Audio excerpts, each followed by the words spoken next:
Selamat datang di pelajaran Hayat Alkitab yang dipersembahkan oleh Yayasan Perpustakaan Injil. Program-program ini adalah berdasarkan ministry Witness Lee dan karya puncaknya selama 21 tahun, yaitu pelajaran Hayat Alkitab. Kami akan menyertakan beberapa kutipan dari perkataan ministrinya yang berfokus pada kenikmatan akan Kristus sebagai hayat ilahi, sebagaimana diwahyukan di dalam Alkitab. Kami berharap bahwa melalui pengkajian ini, Anda akan dibawa masuk ke dalam kenikmatan yang lebih dalam akan kitab suci dan akan Tuhan Yesus kita yang terkasih dan yang paling bernilai. Untuk mengenal lebih dalam mengenai pelajaran Hayat Alkitab ini, Anda bisa masuk ke dalam website kami, yaitu pelajaranhayat.com. Sekarang, mari kita mendengarkan program hari ini. Alkitab itu begitu kaya, jauh di luar kemampuan manusia untuk mengarangnya. Bagaimana kita bisa berharap untuk memahaminya dengan hanya mengandalkan pengertian mental kita? Kita memerlukan kasih karunia Tuhan untuk menyinari, untuk menerangi, dan untuk menyingkapkan kebenaran di dalam Alkitab. Seringkali hal ini Tuhan lakukan melalui mata orang-orang yang telah mendahului kita, untuk membuka harta karun yang terkandung di dalam bagian-bagian kitab suci, baik yang samar-samar maupun yang telah kita kenal dengan baik. 1 Korintus 6 ayat 19 adalah salah satu ayat yang banyak dikenal, tapi tidak banyak dikutip. Ayat ini adalah sebuah contoh dari suatu ayat yang bisa menyampaikan begitu banyak wahyu kepada kita, jika kita tidak membacanya secara sekilas lalu saja. Ayat ini mengatakan, "Tidak tahukah kamu bahwa tubuhmu adalah bait Roh Kudus?" Apakah ayat ini terdengar familiar? Ayat ini juga kedengarannya cukup jelas. Tetapi jika kita membaca seluruh bagian ini, kita pasti memiliki kesan bahwa masih ada banyak hal yang sedang dibicarakan di sini. Mari kita dengarkan ayat-ayat di sekitar ayat ini. Ayat 15, "Tidak tahukah kamu bahwa tubuhmu adalah anggota Kristus?"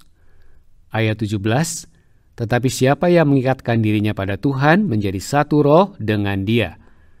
Dan ayat 19, "Atau tidak tahukah kamu bahwa tubuhmu adalah bait Roh Kudus yang diam di dalam kamu, Roh Kudus yang kamu peroleh dari Allah, dan yang bahwa kamu bukan milik kamu sendiri." Akhirnya ayat 20, "Sebab kamu telah dibeli dan harganya telah lunas dibayar. Karena itu, muliakanlah Allah dengan tubuhmu." Ada 3 kebenaran yang luar biasa yang terkandung di dalam ayat-ayat yang limpah ini. Saudara Petrus telah bergabung bersama kita untuk mempersekutukannya. Saudara Petrus, ayat di atas menyebutkan bahwa kita adalah anggota-anggota. Bahkan tubuh kita adalah anggota-anggota Kristus. Kedengarannya seperti berlebihan ya? Ya, kedengarannya demikian. Saudara Petrus, saya rasa sebagian besar pendengar dan orang-orang Kristen yang telah membaca Alkitab sedikitnya lebih dari sekali, pasti menyadari bahwa kitab 1 Korintus adalah sebuah kitab yang berurusan dengan berbagai masalah. Tapi bahkan saat Paulus menyajikan berbagai masalah itu, dan juga solusinya atau jawabannya, dia jelas terlihat memberikan banyak pertimbangan mengenai bagaimana dia harus mengelompokkan semuanya itu, urutan penyajiannya, dan bagaimana mengkategorikan semua masalah itu. Tetapi di dalam semua permasalahan ini, baik masalah di dalam level insani maupun di dalam level rohani, Paulus menyisipkan sejumlah ungkapan yang luar biasa yang mengarahkan kita kepada solusi yang sesungguhnya untuk semua masalah ini. Saya teringat akan suatu frasa yang bisa kita temukan di dalam pasal 5. Kita sudah membahas pasal ini dalam program-program sebelumnya.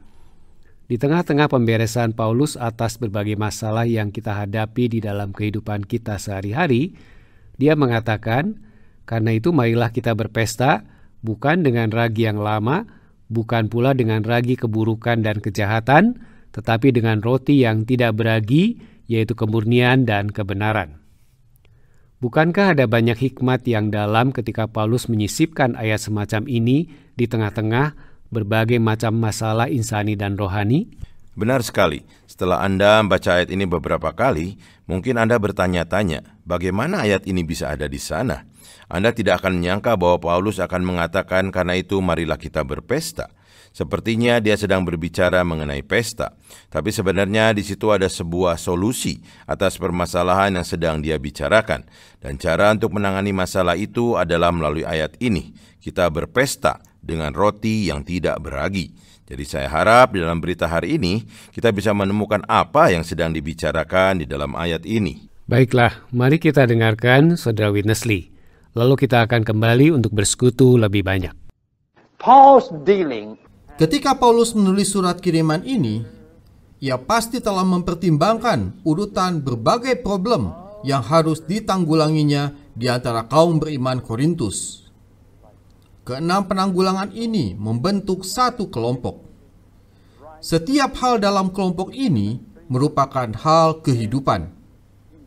Jiwa, daging, hak, kebebasan, pernikahan, dan makanan, semuanya bertalian dengan kehidupan manusia. Dari pasal 11 hingga 16, Paulus menanggulangi 5 problem lain. Dalam pasal 11, ia menanggulangi masalah penudungan kepala dan perjamuan Tuhan. Penudungan kepala bertalian dengan Kristus sebagai kepala, dan perjamuan Tuhan bertalian dengan gereja sebagai tubuh Kristus. Dalam pasal 12, 13, dan 14, Paulus menanggulangi karunia-karunia rohani. Dalam pasal 15, ia membahas ajaran tentang kebangkitan. Dan dalam pasal 16, ia tiba pada masalah terakhir, yakni masalah memberikan bantuan material.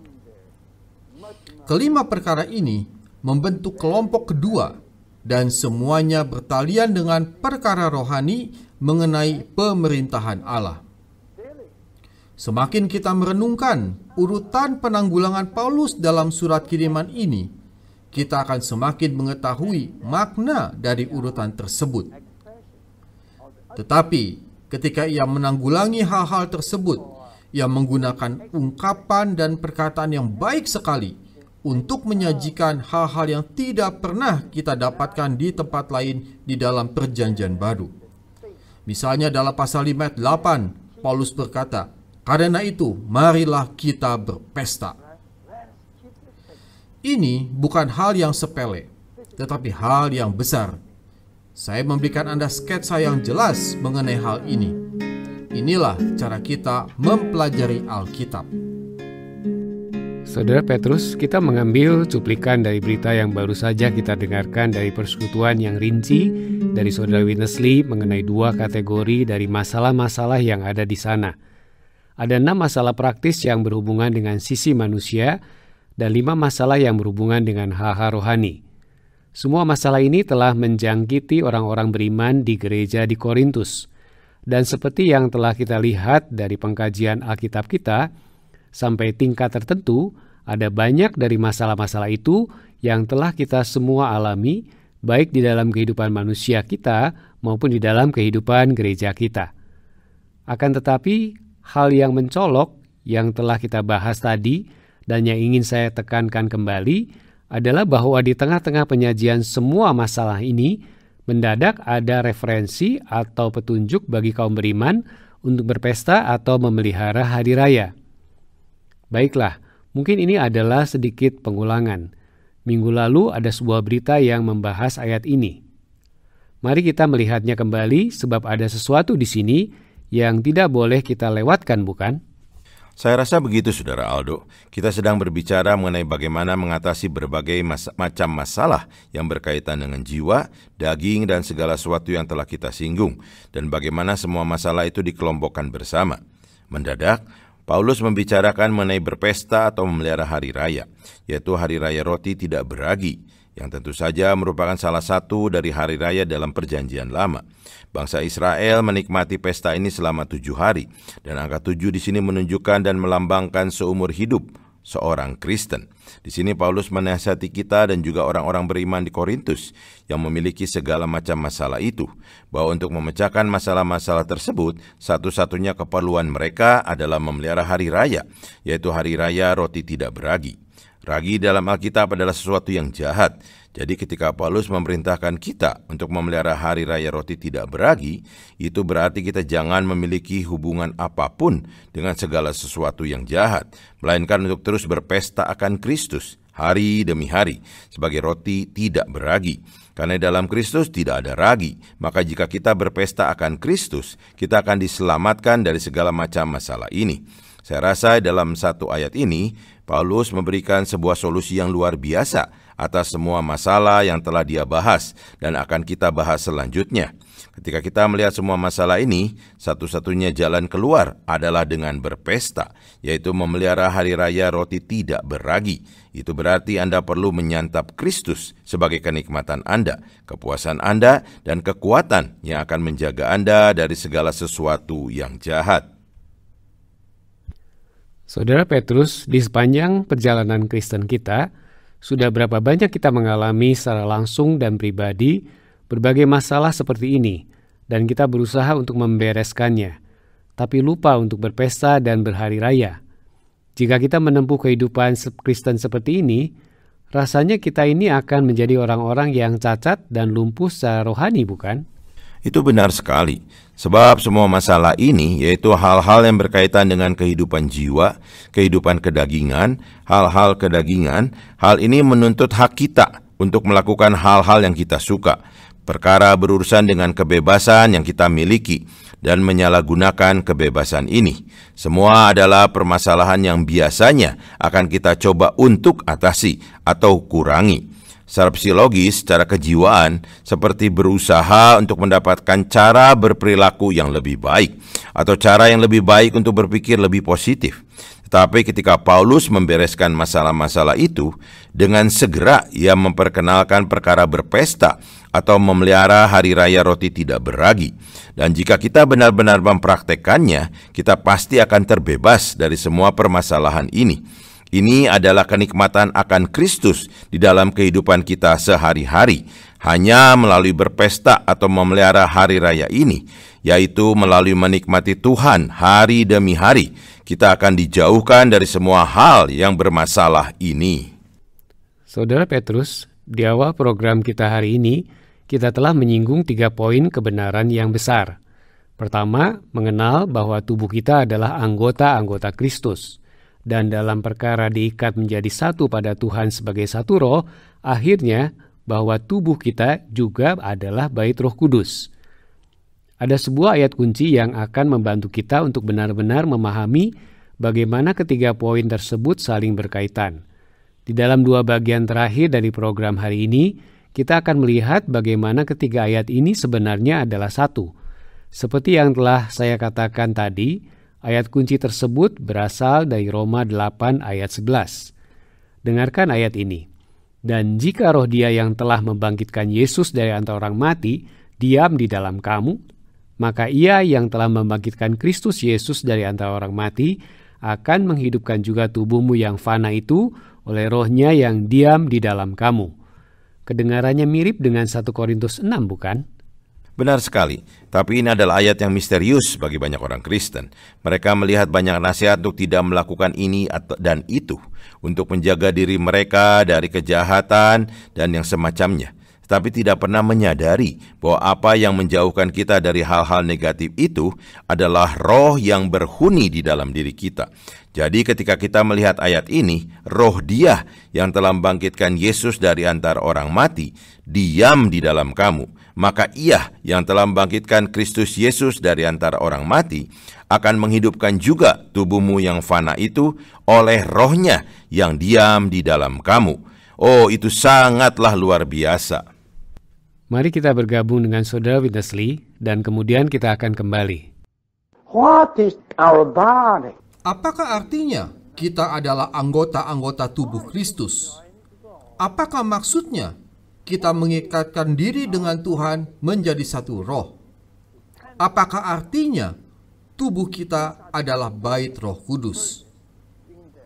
Jika kita ingin mengerti bagaimana Tuhan hari ini adalah untuk tubuh kita dan bagaimana di masa mendatang Allah akan membangkitkan tubuh kita, kita perlu memahami Roma pasal 8 ayat 11. Ayat ini mengatakan, jika roh Dia yang telah membangkitkan Yesus dari antara orang mati tinggal di dalam kamu, maka Ia yang telah membangkitkan Kristus Yesus dari antara orang mati akan menghidupkan juga tubuhmu yang fana itu oleh Roh-Nya yang tinggal di dalam kamu.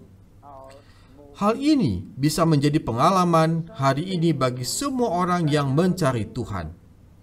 Kalau Anda dengan sungguh-sungguh mencari Tuhan, ada sesuatu yang menakjubkan sedang berlangsung di dalam diri Anda, yaitu Roh Allah yang membangkitkan itu senantiasa menyalurkan hayat ke dalam tubuh Anda. Saya sering mengalami transmisi demikian sewaktu tubuh saya terasa letih. Seringkali saya harus berbicara sementara tubuh saya terasa sangat letih. Tetapi ketika saya sedang berbicara, Roh itu menginfus saya, dan Kristus yang telah bangkit itu menjadi suplai hayat saya. Akibatnya, roh saya diperkuat dan tubuh saya yang lemah dan letih dihidupkan. Ketika kita bersatu secara organik dengan Kristus, dan karena Kristus telah berhuni di dalam roh kita dan berumah di dalam hati kita, maka seluruh diri kita, termasuk tubuh kita yang telah dibersihkan, akan menjadi anggotanya. Ayat 17 menyatakan bahwa kita telah bersatu secara organik dengan Kristus. Menjadi satu roh dengan Tuhan berarti masuk ke dalam suatu kesatuan yang organik dengan Dia, bersatu secara organik dengannya. Kesatuan organik inilah yang memungkinkan tubuh kita menjadi anggota-anggota Kristus. Kristus diam di dalam roh kita, dan dari roh kita menyebar ke seluruh manusia batiniah kita, serta berumah di hati kita. Lagi pula, berdasarkan Roma pasal 8 ayat 11, dari manusia batiniah kita, ia berusaha menyalurkan dirinya sebagai hayat ke dalam tubuh jasmani kita. Karena itu, Kristus menyebar dari roh ke jiwa dan dari jiwa ke tubuh. Dengan cara demikianlah tubuh kita menjadi anggota-anggota Kristus. Saudara Petrus, saya pikir tidak berlebihan untuk mengatakan bahwa selama berabad-abad banyak mahasiswa teologi dan para sarjana Alkitab yang menghabiskan banyak waktu untuk mencoba memahami ayat-ayat ini secara doktrinal. Tetapi apa yang baru saja kita dapatkan jauh lebih unggul dibandingkan analisis doktrinal dari ayat-ayat yang sulit tersebut.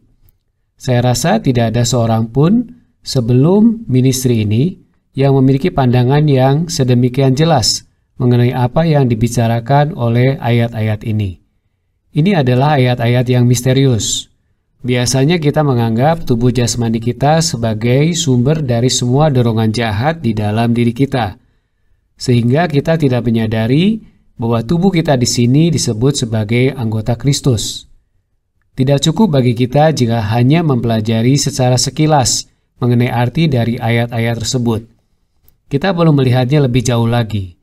Kita perlu melihat bahwa ada solusi untuk berbagai masalah di atas. Solusi tersebut benar-benar bisa kita alami melalui apa yang sedang terjadi di dalam diri kita saat ini. Saudara Petrus, bagaimana menurut Anda mengenai kesaksian Saudara Witness Lee tentang harus berbicara atau melayani dalam kondisi yang letih dan lemah secara jasmani dan kemudian terjadi sesuatu? Saya tahu Anda juga pernah mengalaminya, bukan? Benar, saya juga pernah mengalaminya. Bahkan ketika akan menghadiri program ini pun, kadang-kadang saya merasa tubuh saya sangat letih. Tapi tiba-tiba sesuatu terjadi di dalam diri saya. Sesuatu yang memberikan energi, bahkan memberikan pemikiran dan pemahaman yang jernih. Dan karena itu, apa yang saya kerjakan mulai menjadi hayat bagi saya. Jadi saya merasakan apa yang Saudara Witness Lee katakan tadi, yaitu bahwa kita semua dapat mengalami fakta ini, yaitu bahwa ada sesuatu yang terjadi di dalam diri kita. Itu adalah karena barang siapa mengikatkan dirinya pada Tuhan adalah satu roh dengan Dia. Ada roh yang beroperasi di dalam diri kita, yang senantiasa menyalurkan hayat, bahkan ke dalam tubuh fana kita. Ayat ini benar-benar adalah kuncinya. Tadi di dalam segmen sebelumnya, kita 2 kali mengutip Roma 8 ayat 11. Saya rasa 1 Korintus 6 ayat 17 juga layak untuk kita baca berulang kali, dan karenanya saya akan membacanya lagi. Tetapi siapa yang mengikatkan dirinya pada Tuhan, menjadi satu roh dengan Dia.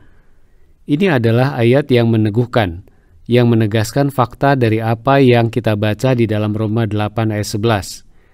Roh ini adalah Dia yang membangkitkan Yesus dari antara orang mati. Roh ini sekarang berhuni di dalam kita dan sudah pasti Dia mampu untuk memberikan hayat bahkan kepada tubuh kita yang fana. Amin. Anda sedang menginfuskan saya dengan hayat ini saat ini, Saudara Aldo.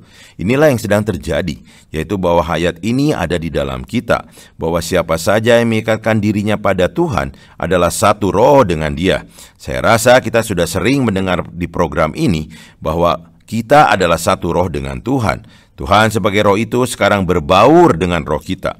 Ini menunjukkan bahwa roh yang berbaur dengan roh kita itu sedang melakukan sesuatu di dalam kita. Roh itu tidak hanya berbaur dengan roh kita, tetapi juga beroperasi sedemikian rupa di dalam diri kita untuk memberikan hayat kepada tubuh kita yang fana ini. Sekarang kita bisa memahami apa arti sesungguhnya dari tubuh kita adalah bait Roh Kudus. Ya, saya percaya ini adalah cara untuk memahaminya. Baiklah, mari kita kembali dengan Saudara Witness Lee. Kita masih memiliki satu bagian lagi dan saya sangat menantikannya. These three things. Telah kita lihat bahwa dalam ayat 15, 17, dan 19, Paulus mengungkapkan 3 hal penting, yakni tubuh kita adalah anggota-anggota Kristus, kita mengikatkan diri dengan Tuhan menjadi satu roh, dan tubuh kita adalah bait Roh Kudus. Menurut fakta dan prakteknya, ketiganya ini adalah satu. Kunci dari ketiganya ada dalam ayat 17. Pernahkah Anda merasa bingung bagaimana tubuh kita bisa menjadi anggota-anggota Kristus dan bait Roh Kudus? Kuncinya adalah karena Roh Kristus yang telah bangkit dan berhuni di dalam kita ini menyalurkan hayat kepada tubuh kita yang fana. Karena inilah kuncinya, maka kita harus melatih dan mempraktekkan mengalami Tuhan sebagai roh pemberi hayat yang berhuni di dalam roh kita. Inilah praktek menjadi satu roh dengan Tuhan. Jika kita melatih diri kita mengalami hal ini dan menikmatinya, kita akan membuka pintu bagi Tuhan untuk memberikan hayat kepada tubuh jasmani kita. Kemudian, tubuh kita akan dipenuhi dengan hayat kebangkitan Kristus dan akan menjadi anggota-anggota Kristus. Ketika tubuh kita menjadi salah satu anggota dari Kristus yang berhuni ini, maka secara otomatis tubuh kita menjadi bait, tempat kediaman dari Roh Kudus. Karena itu, dalam pengalaman kita, ketiga hal ini, tubuh kita menjadi anggota-anggota Kristus, menjadi satu roh dengan Tuhan, dan tubuh kita menjadi bait Roh Kudus, adalah 3 aspek dari satu realitas. Cara Paulus menanggulangi problem-problem di antara kaum beriman Korintus tidaklah dangkal atau hanya di permukaan saja. Sebaliknya, sangatlah dalam. Ketika Paulus menanggulangi berbagai problem, ia membawa kita kembali ke visi inti ekonomi Allah, yaitu Allah Tritunggal sebagai roh pemberi hayat al-muhid yang berhuni di dalam roh kita. Roh itu kini adalah Allah Tritunggal yang telah melalui proses yang berhuni di dalam seluruh diri kita. Semua problem di antara kaum beriman disebabkan oleh kurangnya pengalaman terhadap roh yang berhuni ini. Saya ulangi, orang-orang Kristen mempunyai problem karena mereka kurang mengalami roh pemberi hayat yang berhuni yang al-muhid. Karena alasan inilah, Paulus akhirnya membawa kita kembali ke roh ini yang ada di dalam kita. Bukankah ini luar biasa? Saudara Petrus, bukankah ini luar biasa? Bukan cuma bagaimana Saudara Witness Lee menyimpulkannya, melainkan juga bagaimana dia menyatukan seluruh berita ini. Sepertinya hari ini kita menempuh dua jalur. Di satu pihak, kita memiliki perkataan mengenai berpesta atau memelihara hari raya roti tidak beragi yang diselipkan di tengah-tengah semua penanggulangan Paulus atas masalah-masalah besar di dalam gereja di Korintus.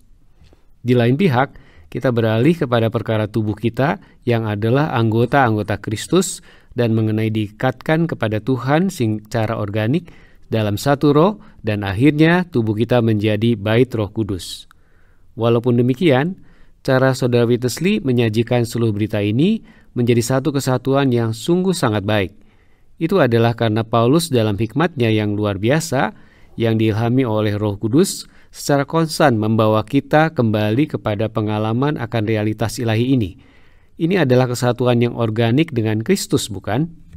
Seperti yang Saudara Lee katakan pada penutupan bagian terakhir tadi, dia mengatakan, bukankah ini luar biasa? Memang sungguh luar biasa jika kita bisa mengenal bahwa tubuh kita sedang mengalami penyaluran hayat ilahi, yaitu hayat yang ada di dalam roh kita.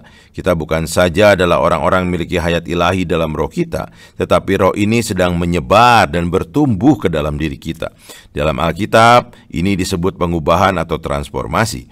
Roma pasal 12 ayat 2 mengatakan bahwa pikiran Anda sedang diubah atau ditransformasi melalui pembaruan oleh transformasi ini. Dan ayat-ayat lain memperlihatkan bahwa jiwa kita, yaitu pikiran, emosi, dan tekad kita, sedang ditransformasi dan diperbarui oleh hayat yang ada di dalam roh kita ini. Roh yang kita miliki dalam diri kita ini sekarang telah berbaur dengan roh ilahi dan dijadikan satu dengannya. Dalam kebangkitan, Yesus Kristus telah menjadi roh ini, yaitu roh pemberi hayat. Sekarang dia sedang menyalurkan hayat ilahi, bahkan kepada tubuh fana kita. Bukan hanya memperbarui pikiran kita, emosi kita, dan tekad kita, tetapi bahkan memberikan hayat pada tubuh kita yang fana. Ini sangat luar biasa. Masalah-masalah kita sangat berkaitan dengan tubuh kita, perasaan tubuh kita, nafsu tubuh kita. Semuanya seperti sangat mengendalikan kita. Tetapi melalui berpesta atau memelihara hari raya, seperti Anda sebutkan tadi, ini akan membawa kita ke dalam hubungan dengan Tuhan, di dalam roh kita yang akan menyebar, bahkan ke tubuh fana kita. Dan kita akan dibebaskan dari semua hal yang menginvestasi kita secara negatif. Ini benar-benar menyingkapkan fakta bahwa tubuh kita adalah bait Roh Kudus, dan sebagai anggota Kristus dan sebagai orang-orang yang diikatkan pada Tuhan menjadi satu roh, kita sedang melihat fakta ini, yaitu perkara roh itu menyebar melalui diri kita, dan penyebaran roh itu adalah penyaluran hayat kepada tubuh kita yang fana. Saudara Petrus, kita memiliki istilah yang sering kita gunakan, yaitu ekonomi Allah.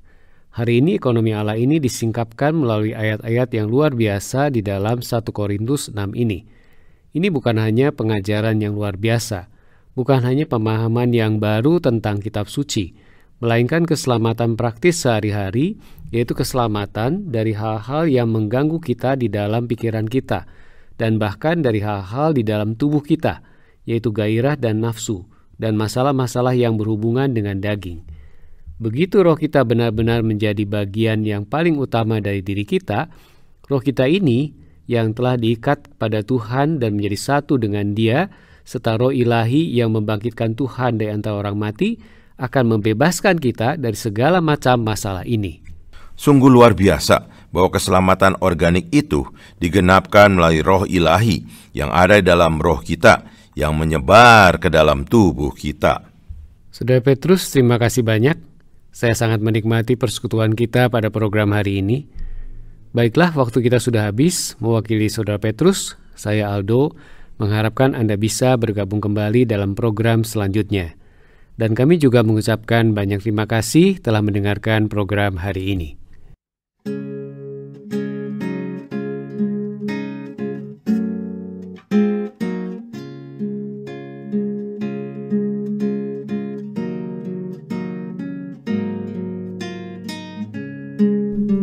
Terima kasih telah mendengarkan pelajaran Hayat Alkitab bersama Witness Lee yang dipersembahkan oleh Yayasan Perpustakaan Injil.